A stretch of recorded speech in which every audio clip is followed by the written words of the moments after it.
Sebelumnya memang gue tuh tinggal di daerah Cengkareng, lalu gue pindah lokasi ke daerah Cipondo.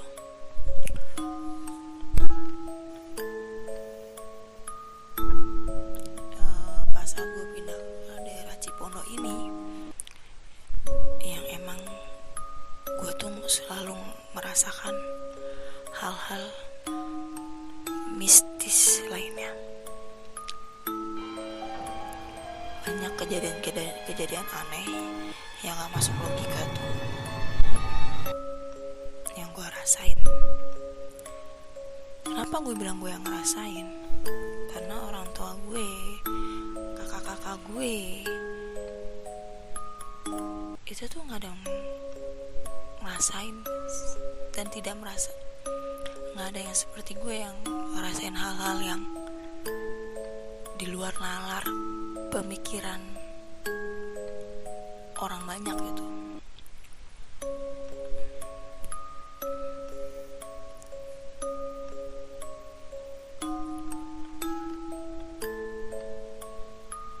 Jadi kalau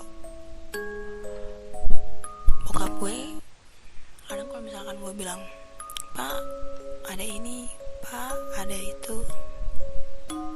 Kalau kata bokap gue yang cerita ke om gue tuh, jadi itu bapaknya dari bokap gue. Nah, di 12 cucunya itu cuman gue yang bisa ngelihat hal-hal mistis lainnya.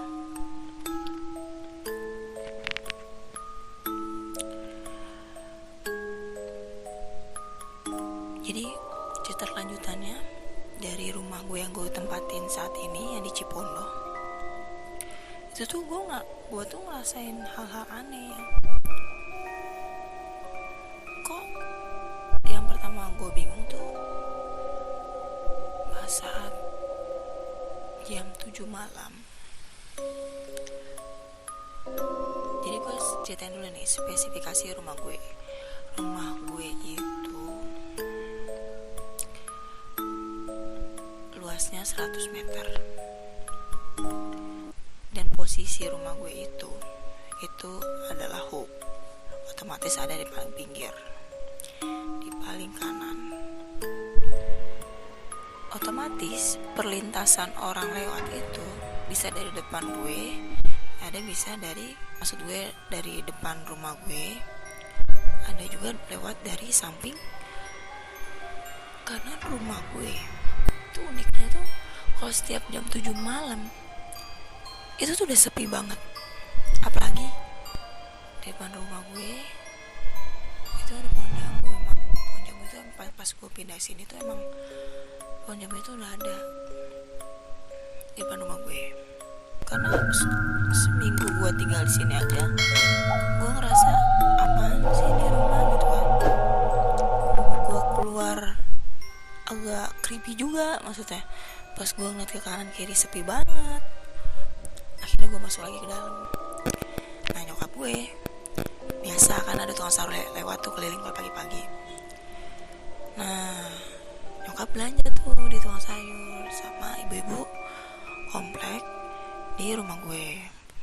Nyokap cerita dong ke ibu-ibu, "Bu, saya mau nanya, kenapa sih kalau misalkan di sini daerah sini kalau emang gitu ya kalau setiap habis maghrib sepi banget?"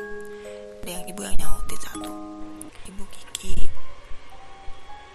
kalau di sini tuh emang kalau jam 7 malam itu nggak ada yang berani keluar. Itu rumah yang Ibu Kiki tempatin itu kalau dilihat dari luar kelihatannya tuh gelap, remang-remang. Jadi seolah-olah rumah Ibu Kiki tempatin itu tidak berpenghuni."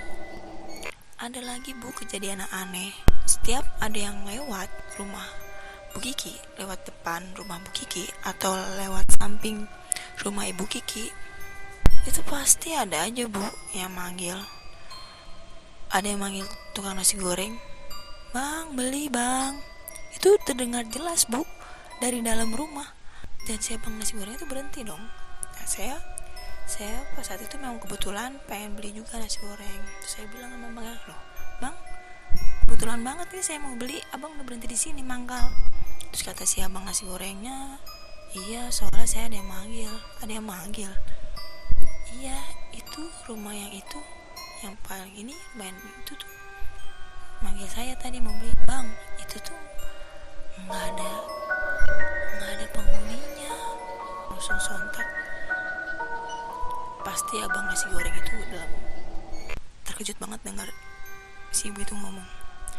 Nah ibu itu lanjutin ceritanya lagi dong ke nyokap. "Itu kenapa alasannya bu, rumah ibu begitu seremnya dan kita gak ada yang berani lewat rumah ibu karena banyak kejadian aneh yang kita temuin." Terus nyokap hampir percaya nggak percaya ya. Setelah itu pas nyokap pulang melakukan aktivitas seperti biasa. Nah selanjutnya gue bakal bercerita. Jadi rumah gue tuh ada 3 kamar. Kamar depan, tengah, dan kamar belakang. Kamar depan itu tadinya ditempatin sama kakak gue sebelum nikah. Dan setelah kakak gue nikah, dia tinggal sama suaminya. Kamar depan kakak gue kosong.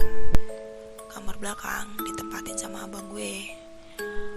Abang gue itu jarang juga sih nempatin kamarnya karena dia lebih sering tidur di depan TV. Yang gue kamar tengah, gue tidur sama nyokap and bokap gue. Entah kenapa pas malam itu bokap gue tuh pengen banget gitu gue tuh tidur di kamar nyokap gue gitu kan. Akhirnya gue tidur lah di tempat tidur nyokap gue. Itu tuh gue masih belum bisa tidur, padahal udah setengah jam. Mata gue masih fokus di dinding kamar nyokap gue. Nggak sengaja mata gue tuh ngeliat ke arah lemari. Entah kenapa kok gue ngeliat ada kain putih lusuh masuk ke sela-sela lemari yang gue bilang dia tuh ada spesiera simpel orang dewasa. Dan gue terpaku sampai kain itu masuk sepenuhnya ke dalam lemari. Terus gue sontak kaget, gue langsung gedor-gedor pintu dong. Pak,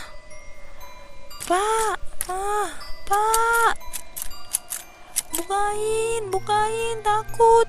Padahal itu tuh pintu nyokap gue tuh nggak dikunci sama nyokap gue dari luar tuh nggak ada yang kunci, dan entah kenapa tuh pintunya nggak bisa kebuka. Pak, tolong bukain pintunya, Ma. Nggak lama nyokap gue masuk dong. Kenapa sih? Kenapa? Kok teriak-teriak gitu? Emang ada apa? Terus gue udah keringetan, saking gue takutnya gue keringetan. Terus muka gue kepucat. Itu tadi ada yang masuk ke dalam lemari, Ma. Dalam lemari mana? Mama kunci itu di sampingnya. Muka gue langsung kaget dong, langsung sontak nyari senter, langsung nyenterin lemari nyokap gue. Senter, nggak ada apa-apa tuh, lihat. Bapak lihat nggak ada apa-apa kok. Kalau kamu ngimpi kali, apalagi ngayalin apa kali. Bener Pak, itu di situ. Aku ngeliat di situ, aku lagi duduk di tempat tidur Mama. Aku ngeliat ada kain putih masuk ke dalam samping lemari itu. Tetep bokap nyokap gue nihil, nggak percaya. Dan gue mungkin ketiduran karena gue ngerasa nyaman ada temennya, yaitu nyokap gue. Nggak lama gue kebangun dong dari tidur gue. Itu kayak udah kisaran malam banget. Gue bangun, gue ngeliat pintu kamar nyokap gue kebuka. Terus gue sontak refleks dong ngeliat kanan kiri gue ada nyokap gue sama bokap gue lagi tidur, dan gue posisinya emang tidurnya tuh di tengah-tengah mereka kan. Nah gue ngeliat pintu ke kamar nyokap gue kebuka. Gue ngeliat kok itu ada siapa, anak laki-laki berdiri pas banget di pintu nyokap gue. Dan itu posisinya sama ruangan tengah tuh emang udah mati lampunya. Dan anak kecil itu tuh kalau gue gambarin mukanya pucat, pakaiannya tuh kaos garis-garis, dan celananya pendek selututnya dia. Dan gue ngeliat ada anjing, jadi dia tuh berdiri sama anjingnya itu ngeliat ke arah gue. Itu siapa dalam perasaan gue kan. Dan yang anehnya, yang paling creepy itu, anak laki-laki itu siapa? Dan gue nggak tahu sampai sekarang anak laki-laki itu siapa. Yang tiba-tiba muncul ngeliat ke arah gue dengan muka sedih. Demikian cerita misteri gue, karena ini pengalaman gue pertama kali untuk cerita, dan masih banyak lagi cerita dari gue kecil sampai gue dewasa saat ini tentang setiap kejadian aneh dan penglihatan aneh yang menurut gue. Jangan lupa di like dan kasih komentar